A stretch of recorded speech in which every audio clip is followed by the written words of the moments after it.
재보선을 한 달여 앞두고 나온 한국토지주택공사 LH 임직원들의 신도시 사전투기 의혹이 정치권을 뒤흔들고 있습니다. 청와대와 여당이 전수조사를 자처하면서 진화에 나선 가운데 국민의힘은 국토부 장관 사퇴와 국정조사까지 요구하면서 공세를 펼치고 있습니다. 자세한 이야기 박수현 민주당 홍보소통위원장 그리고 김병민 국민의힘 비대위원 두 분과 나눠보겠습니다. 어서 오십시오. 안녕하세요. 안녕하십니까. 어서 오십시오. 자, LH 임직원 투기 의혹이 일파만파 확대되는 모습입니다. 선거를 코앞에 두고 지금 정치권도 촉각을 곤두 세우고 있는데요. 먼저 여야의 관련 발언부터 듣고 오시겠습니다. 전수조사가 광범하고도 확실하게 이루어져야 하기 때문에 우선은 지켜보겠습니다. 그에 임하는 국토교통부와 LH공사의 자세에 대해서 제가 심할 정도로 매섭게 얘기를 했습니다. 결과가 나와야 하지. 그 결과에 따라서 국정조사 여부가 국정조사가 필요할 것이다, 필요하지 않다 라는 것이 나오지 무턱대고 지금 국정조사 하자. 마치 고양이에게 생선 가게를 맡긴 격입니다. 10건 중에 9건이 국토부 장관 변창흠 장관이 LH 사장으로 재직했을 동안 일어난 일입니다. 국토부 장관 이에 대해서 명확히 책임을 져야 되고. 가덕신공항 또 전국의 신도시 택지 조성 사업, 대규모 국책 사업 예정지 부분도 토지 소유주가 투기 의혹을 해서 이 국정조사를 우리가 요구해서 안 되면 여야 합의가 안 되면 단독으로라도. 네, 가뜩이나 안 좋은 부동산 민심에 기립을 부은 이런 악재가 하나 나온 겁니다. 지금 대통령이 청와대 전 직원 가족 전수조사라 이렇게 지시를 했고요. 민주당도 지금 전수조사 지시가 내려진 이런 상황인데요.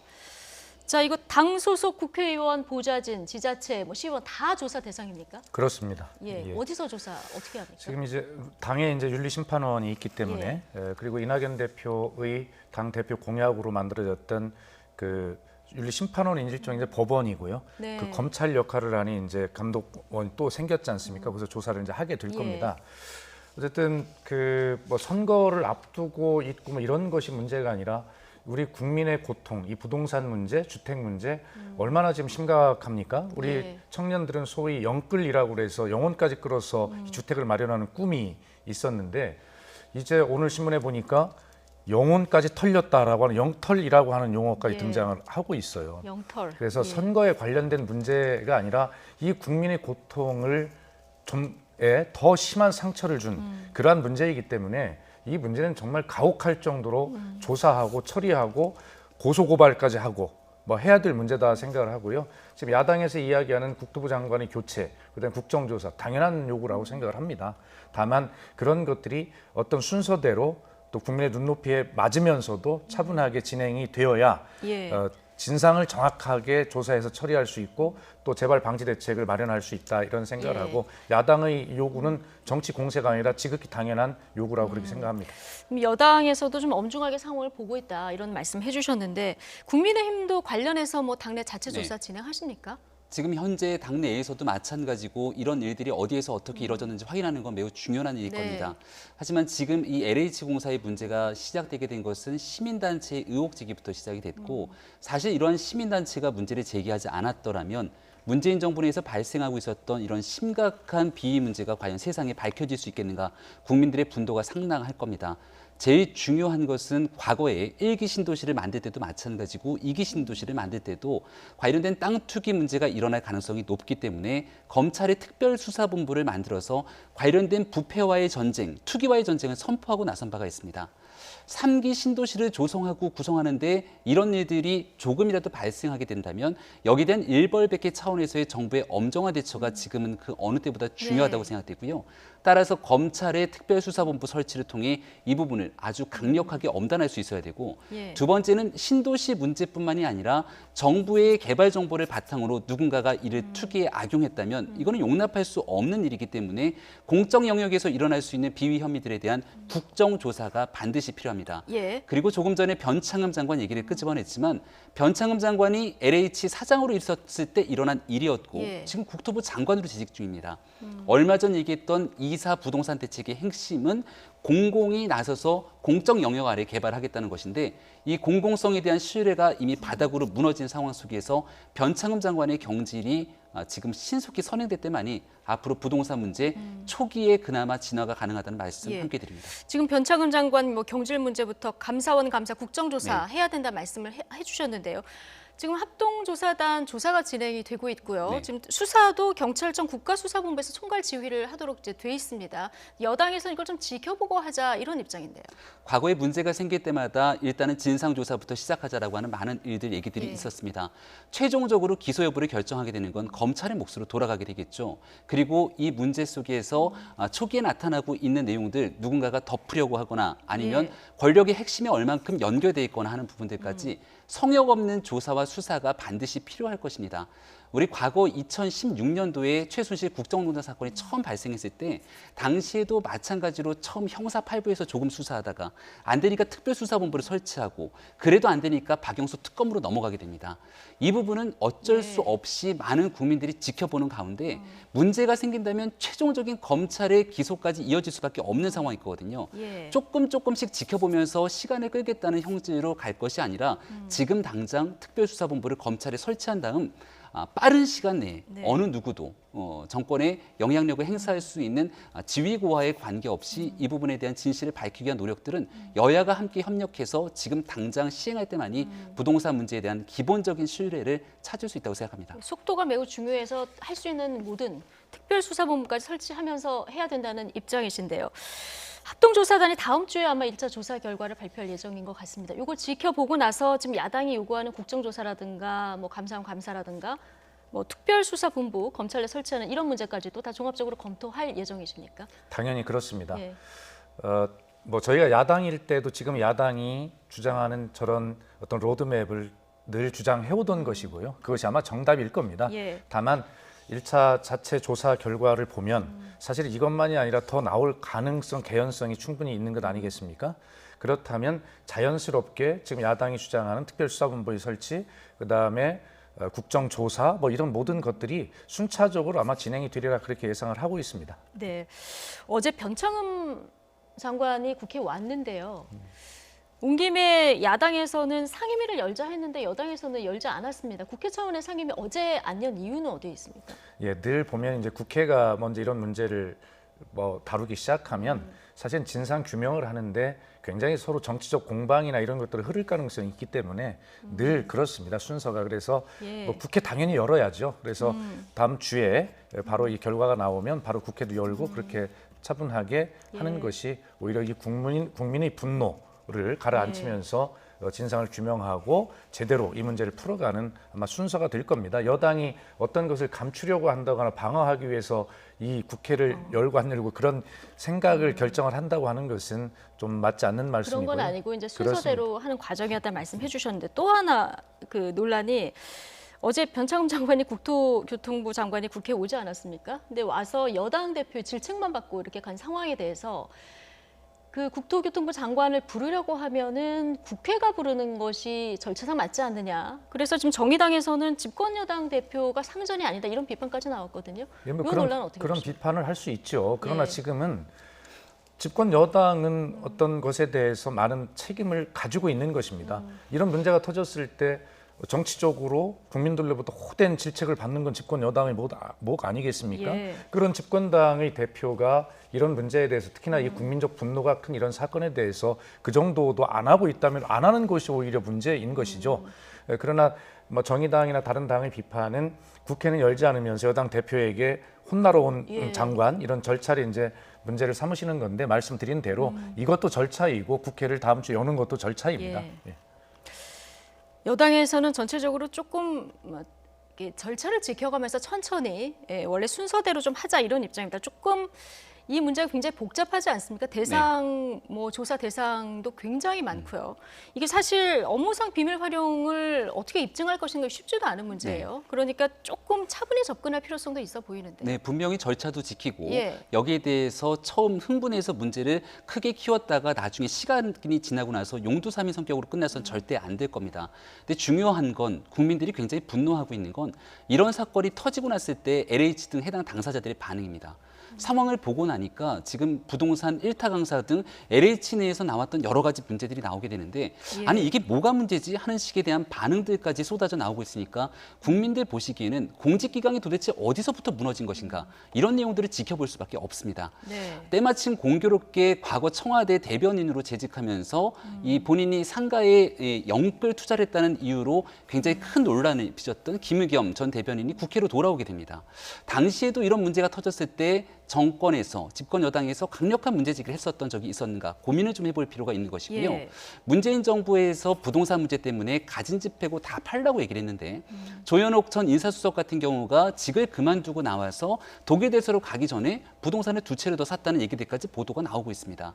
그렇다면 위에서부터 말로 얘기하고 있는 부동산 정책과 현장에서 실제 집행되고 있는 부동산에 대한 실제가 다른 내용들이 나타나게 된다면 위에서부터 아래까지 공직 기강에 대한 기본적인 국민 신뢰가 무너질 수 있습니다. 그렇기 때문에 지금 이걸 절차를 지켜가면서 조금 시간을 끌려고 하는 것이 혹시 내부의 문제가 너무 많기 때문에 물타기나 시간 벌기 하기 위한 의도가 아니냐라고 국민들이 문제를 제기하는 순간 우리 부동산에 대한 공직 전체에 대한 신뢰가 다 무너지게 됩니다. 따라서 조금 과하다 싶을 정도로 지금은 속도를 내야 되고 여기서 어떤 누구도 성역이 없다라고 하는 그런 메시지를 줘야 되기 때문에 거듭 야당 입장에서는 합리적인 이런 주장을 할 수밖에 없다는 말씀드립니다. 예, 지금 부동산 정책의 신뢰도 문제를 얘기해 주셨는데 지난달에 정부가 공급 쇼크다 이런 표현까지 쓰면서 83만 호 공급하겠다 이렇게 공언을 했습니다. 그리고 이후 부동산 시장이 조금 안정되는 그런 모습도 보였었는데 대형 돌발 변수가 지금 터진 거예요. 이 부동산 시장의 신뢰가 떨어지는 부분이 좀 불가피해 보이는데 이거 어떻게 회복을 해야 될까요? 예, 참 큰 걱정입니다. 예. 이게 뭐 가지 많은 나무에 바람 잘 날 없다라고 하는 우리의 속담도 있지만 아무리 저희가 집권당으로서 정말 최선을 다해서 다 하려고 해도 이렇게 생각지도 않은 곳에 터지는 이런 것에 당황스러울 수밖에 없지요. 지금 말씀하신 대로 부동산의 문제는 신뢰이고 심리라고 합니다. 네. 그런데 그 중요한 그 신뢰가 지금 무너지게 생기는 것이고 또 특히 이사 부동산 대책의 핵심은 공공이 개입을 해서 속도를 내겠다라고 하는 네. 것인데 공공 분야에서 신뢰가 지금 떨어지는 것 아니겠습니까? 그래서 이례적으로 이 문제를 너무나 심각하게 저희가 느끼고 있기 때문에 문재인 대통령이 이례적으로라고 할 정도로 신속하게 나서서 청와대 직원 가족까지 전수조사까지를 지금 명령하고 있는 것 아닙니까? 어쨌든 이 문제를 바라보는 집권당의 자세, 정부의 자세가 국민 눈높이에 어떻게 맞을 수 있는가가 일단 터진 일은 터진 일이고요. 예. 이것을 하는 그 자세와 태도를 명확하게 하고 지금 김병민 의원께서 말씀하신 대로 과하다 싶을 정도로 야당의 요구에 그 어떤 귀를 기울여 가면서 함께 그렇게 하는 것이 맞다. 아까 우리 앵커께서 민주당의 입장이 조금 뭐 천천히 하자라는 것 아니냐 이런 취지의 말씀을 주셨는데 천천히 하자는 것은 아니고요. 예. 어쨌든 순서에 따라서. 이렇게 예. 좀 하자는 그것이 오히려 더 빠른 길이다라고 하는 입장을 가지고 있습니다. 예. 알겠습니다. 지금 민변 제보에 따르면 LH 이외의 공무원들도 있고 정치인들에 대한 제보도 좀 잇따르고 있다 이렇게 전해지고 있습니다. 이게 전수조사하면은 어디서 어떻게 폭탄이 터질지 모르는 상황이라 지금 이 결과에 따라서는 선거에 미치는 영향도 만만치 않을 것 그러니까 같습니다. 아까 김병민 의원 말씀하신 예. 대로 우리가 1기, 2기, 3기 신도시 경험이 있는데 1기 때는 노태우 전 대통령 시기, 2기는 노무현 전 대통령 시기거든요. 예. 근데 그때 기억을 떠올려 보면 뭐 공무원들이 1기 때는 한 200여 명 가까이 처벌을 받고 이런 정도로 구속됐었죠. 심했어요. 그렇습니다. 예. 그래서 아까 저도 그런 좀 아쉬운 생각이 드는데 그런 경험들이 있다면 3기 신도시 할 때 그런 어떤 그 경험으로부터 얻은 교훈을 가지고 대책을 미리 세우면서 했으면 좋았지 않았을까 하는 그런 아쉬움이 들었습니다. 예. 자, 어쨌든 선거는 생각하지 말아야 된다 말씀을 하셨지만 영향이 있을 수밖에 없는 이런 변수인 건 맞는데요. 이번 재보선에 영향을 줄 또 하나의 사건이라고 볼 수 있을까요? 윤석열 전 검찰총장의 사퇴가 좀 영향을 줄 수 있을지도 관심인데요. 여야의 반응이 극명하게 갈리고 있습니다. 이 얘기 듣고 오시죠. 편견, 무책임, 자기도취에 빠진 윤석열식 야망의 정치가 보여줄 결말은 뻔합니다. 윤 총장이 입으로는 부패 완판을 바랐지만 본심은 탐욕 끝판에 있었던 것입니다. 국민의힘이 참 많이 변화를 해서 일반 국민들의 호응을 많이 받는다고 생각하면 본인도 생각을 할 수 있다고 나는 봐요. 야권 지지자분들의 많은 기대가 이제 모여 있는 만큼 앞으로 정치를 하시든 하시지 않든 정권 교체에 힘을 보태 주시는 역할을 하시면 좋겠다는 게 제 희망이고요. 네. 뭐 이제 사표도 수리됐기 때문에 전 총장이죠. 근데 여권에서 보면은 최악의 총장, 배은망덕, 뭐 할 수 있는 비난 다 나온 것 같습니다. 야권에서는 지금 러브콜을 보내는 이런 상황인데 해석이 어찌 됐든 간에 이게 사퇴가 정치인 윤석열을 알리는 신호탄이다. 여기에는 이견이 없는 것 같습니다. 그렇습니다. 그래서 저는 개인적으로 방송에 나와서 오래전부터 윤석열 검찰총장이 정치를 할 것이다라고 공언을 해왔기 때문에 뭐 그런 또 나름대로 근거도 있었거든요. 네. 결과적으로 이제 정치 길을 갔는데 엊그제 그래서 저 사직 선언은 사직에 방점이 있는 것이 아니라 출마 선언이다. 저는 그렇게 규정을 했습니다. 그런데 지금 우리가 이제 중요한 것이 윤석열 총장의 정치를 가지고 이제 언론에서 관심을 가지고 이제 며칠 하긴 할 텐데 잊지 말아야 될 것은 왜 이런 일이 일어났는가? 검찰 개혁의 끝에 와 있는 수사 기소권의 분리라고 하는 것, 중대범죄수사청의 설치, 이러한 본질적인 문제가 윤석열 총장의 정치 행보 때문에 가려지는 일이 있어서는 안 되겠다라고 하는 생각을 해봅니다. 예. 정치를 한다면 어디서 어떻게 누구와 어떻게 시작할지 굉장히 관심 아니겠습니까? 네.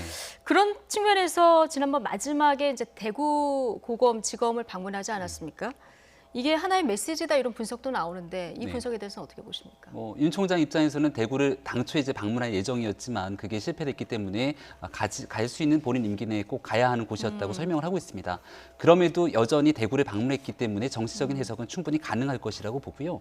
윤 총장이 정치를 하게 된다면 절대로 갈 수 없는 공간은 문재인 정부와 함께하는 것입니다. 왜냐하면 문재인 정부에서 추진하고 있는 권력기관 개혁이라고 하는 곳이 결국은 국민들의 관점에서 바라봤을 때는 오히려 국민의 기본권을 역행하는 방식으로 치닫기 때문에 이를 막기 위해서 바깥에서 역할하겠다는 것이 윤석열 총장의 입장이고, 그렇다면 문재인 정부와 대척점에 서 있는 야권 진영 전체의 통합을 통해서 다음번 대통령 선거 혹은 이번 보궐선거에서 영향을 미치는 행동할 가능성이 매우 높습니다. 네. 거기 중심에는 여전히 보수 진영의 본산이라고 볼 수 있는 대구 지역의 민심들도 굉장히 중요할 겁니다.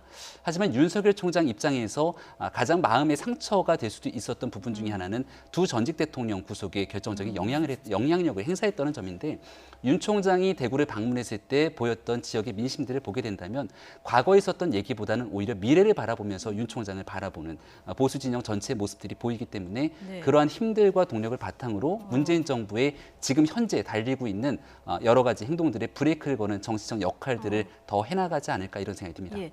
김종인 위원장이 이제 야당의 사람이다 이렇게 확실히 규정을 했습니다. 네. 근데 지금 잠깐 언급을 해주셨지만 보수 세력의 전직 대통령과 좀 구원이 있는 인물이기도 하기 때문에 국민의힘 강경 지지층 사이에서는 좀 반감도 있을 수 있는데 이 부분 조금 뭐 달라졌다고 얘기는 하시지만 이 부분이 부담이 될 수도 있을 것 같습니다. 그러다 보니까 뭔가 제3지대 빅텐트론이 또 나오는데요. 제3지대로 갈 가능성은 저는 현저히 낮다고 생각을 현저히 합니다. 낮다? 예, 낮다고 예. 생각을 합니다. 우리가 이제 윤석열 총장 전에 지금 현재 국민의힘의 현재 상황을 좀 볼 필요가 있는데요. 김종인 위원장 같은 경우도 과거 한때 문재인 대통령 당선이 만들었던 그 시작이었던 2016년도 총선에 민주당의 비대위원장을 지냈던 인사이기도 합니다. 지금 야권 전체의 통합을 바탕으로 문재인 정부가 대한민국의 모든 권력들을 장악하고 이대로 가서는 안 된다고 하는 국민적 여론들이 상당합니다. 그 힘을 누가 통합해서 모아낼 것인가가 지금 정치권에 남은 과제인데, 김종인 위원장이 국민의힘의 비대위원장으로 오게 되면서 국민의힘에 많은 변화들이 있었거든요. 정당은 이미 더불어민주당과 정당 지지도에서 거의 1등과 2등을 앞다툴 정도로 어느 정도 영향력 아래 올라와 있습니다. 근데 문제는 국민의힘과 보수 진영에서의 유력한 차기 대권 주자라고 하는 인물을 찾기가 어렵다는 것이 가장 큰 딜레마인데 이러한 어려움을 단번에 해결해 줄 수 있는 인물이 또 윤석열 총장이기도 합니다. 정치는 서로 간의 이해관계가 같이 결합이 될 때만이 시너지 효과를 낼 수밖에 없는 상황이거든요. 따라서 윤석열 총장이 앞으로의 정치 행보에서 서로 손을 잡고 아마 그 효과를 극대화시키는 것은 결국 국민의힘과 전체적인 연대 혹은 정치적인 가능성의 폭을 넓혀나가는 것이 이번 4월 보궐선거와 내년 대선까지 가는 길에 제일 중요한 숙제로 남아있다고 생각합니다. 예, 윤천 전 총장이 정치를 시작하게 되면 파급력은 얼마나 될까 이 부분도 관심인데 여권에서는 반기문 황교안의 길을 가게 될 것이다 이런 전망도 나오고 있어요. 어떻게 보십니까? 예, 그러니까 제3지대로 성공한 사례가 대한민국 정치사에 이제 없는 것이죠. 그리고 정치라고 하는 것은 굉장히 다양한 가치들을 아주 복잡하게 다루고 대응해야 되는 그런 현장인데 이게 한 곳에만 이렇게 쭉 오래 검찰에만 계시던 윤석열 총장이 그런 다양한 어떤 대한민국 미래 가치들 이런 것들을 잘 담아낼 수 있을까라고 하는 이제 걱정들이 함께 있는 것입니다.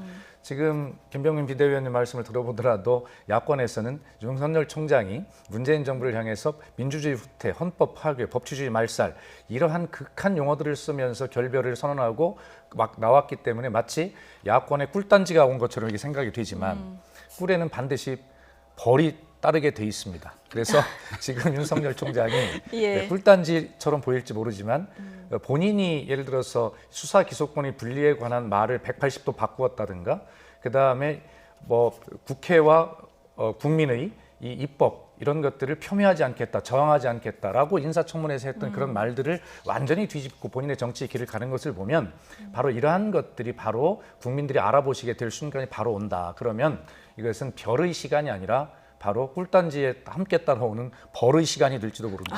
그러니까 우리 야권이 윤석열 총장의 그 벌침에 쏘일지도 모르는 순간이 오니 야당이 너무 환호하지 말고 잘 좀 지켜봤으면 좋겠다는 생각이 듭니다. 아직 정치 행보가 시작되지 않았기 때문에 이게 별의 시간이 될지 벌의 시간이 될지 그렇습니다. 지켜봐야 된다 이런 말씀이신데 어쨌든 검찰총장이 임기 전에 지금 사퇴를 한 이런 상황이고요. 이게 대통령 국정운영 동력에 영향이 있을지 이 부분도 관심 아니겠습니까? 문재인 대통령 신년 기자회견 때만 해도 문재인 정부의 검찰총장이다 이렇게 두둔하기도 했었죠. 관련 녹취 듣고 오시겠습니다. 윤석열 총장이 정치를 염두에 두고 정치할 생각을 하면서 지금 검찰총장 역할을 하고 있다고 생각하지 않습니다. 우리 사회가 오랜 세월 쌓아올린 상식과 정의가 무너지는 것을 더 이상 지켜보고 있기 어렵습니다. 여러 가지로 능력이 부족해서 이렇게 떠나게 되었습니다. 떠나가더라도 문재인 정부의 성공적인 마무리를 지켜보고 성원하겠습니다. 예. 지난해 검찰 개혁 과정에서 추윤 갈등이 극에 달했었고요. 그걸 좀 만회해보고자 이제 검찰 출신의 민정수석도 이제 데려오고 하지 않았습니까? 그런데 신현수 수석도 이제 물러나게 됐고 윤석열 총장도 임기를 채우지 못하는 결과적으로 이런 결과가 나타났는데 이게 대통령으로서도 굉장히 고민이 아닐 수 없을 것 같습니다. 그렇습니다. 얼마나 고민스러우시겠어요. 아마 저는 단언컨대 윤석열 총장의 이 사퇴, 이 문제가 검찰 개혁을 훨씬 더 높은 강도로 그렇게 이끌 것이다. 저는 그렇게 생각을 합니다. 지금 검찰 내부에서는 윤석열 총장의 저런 태도가 스스로 자승자박이 되어서 검찰의 어떤 해체 수준에 가까운 이런 상황을 초래했다라고 하는 불만도 있다고 들리지 않습니까? 그런데 여기에서 이제 우리가 하고자 하는 것은 뭐냐면 수사권과 기소권의 분리인데 이것이 세계의 선진국들이 가지고 있는 사법 시스템이에요. 그래서 이 수사와 기소의 분리가 결과적으로는 70년 동안 입었던 이 검찰이 낡은 외투를 이번에 정말 한번 바꿔보자. 그럼 누구를 위한 것입니까? 정권을 위한 것이 아니라 국민을 위한 것입니다. 오늘 그 홍준표 전 대표께서 페이스북에 쓴 글을 보니까 뭐라고 했냐면 지난 시간 동안 검찰이 국민의 인권 옹호 기관으로 일한 적이 단 한 번이라도 있었느냐. 지금 그걸 못했기 때문에 검찰은 수수를 당하고 있다. 자업자득이다. 이제 말로만 좀 하지 말고 제발 검찰 개혁을 실천함으로써 국민의 신뢰를 받기 바란다. 그것이 검찰이 살 길이다. 이렇게 홍준표 대표가 이야기를 했어요. 물론 그런데 홍준표 대표 개인 입장으로 보면 예. 윤석열 총장이 나오는 것이 본인에게 어떤 경쟁이 될까 봐 이제 하신 말씀이 좀 있지만 검찰에 대한 검찰 출신으로서 검찰에 대한 그런 문제인데 결과적으로 저는 국민의힘도 이 수사 기소의 분리가 결과적으로는 그 제도를 얼만큼 할지는 서로 논의를 해봐야 되겠지만 그 방향으로 가는 것이 국민의 이익에 부합하는 길이다라는 데는 함께 동의를 했으면 좋겠고 그것을 부정하고 나온 윤석열 총장의 그 본심은 바로 국민이 이제 알아보시게 될 거다라는 생각을 합니다. 예, 지금 시간이 별로 없어서 재보궐선거 질문 하나씩만 좀 드리겠습니다. 오늘 민주당 부산시장 후보가 이제 결정이 되는 거죠. 뭐 예. 김영춘 후보가 줄곧 앞선 상황인데 뭐 이변이 없을 거라고 보십니까? 뭐 저는 그렇게 봅니다. 예. 뭐 여러 가지 이제 변수. 지금 국민의힘 그렇게 되면은 오늘 오후가 되면 부산시장도 이제 구도가 확정이 되는 거고요. 여러 가지 이제 변수가 또 진행이 될 텐데. 김병민 위원께 하나만 여쭤보면 야권 서울시장은 지금 국민의힘 오세훈 후보하고 국민의당 안철수 후보 단일화가 변수인데 지금 문구 그리고 시기 이런 거 조율 작업 지금 어떻게 진행되고 있습니까? 지금 현재 전체적으로 큰 틀에서 함께 단일화에 나서자고 하는 공통된 목표는 같습니다. 예. 아직 실무 협의를 위한 뭔가 추진단 이런 것들은 구성되지 않은 상황으로 알고 있습니다. 오세훈 후보가 선출된 지 이제 막 바로 며칠 전의 일이기 때문에 당 차원에서는 어떤 방식으로 서울시장 선거를 치러야 될지에 대한 오세훈 후보 띄우기에 굉장히 고심을 하고 있는 상황이고요.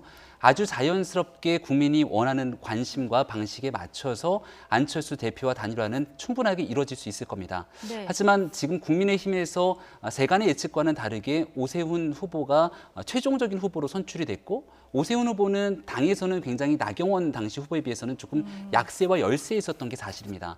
하지만 중도로서의 외연확장의 가능성이 높은 후보였는데 오세훈 후보가 선출되면서 서울시에 있는 49개 당협 그리고 당에 있는 모든 전폭적 지지들이 오세훈 후보로 몰려가고 있습니다.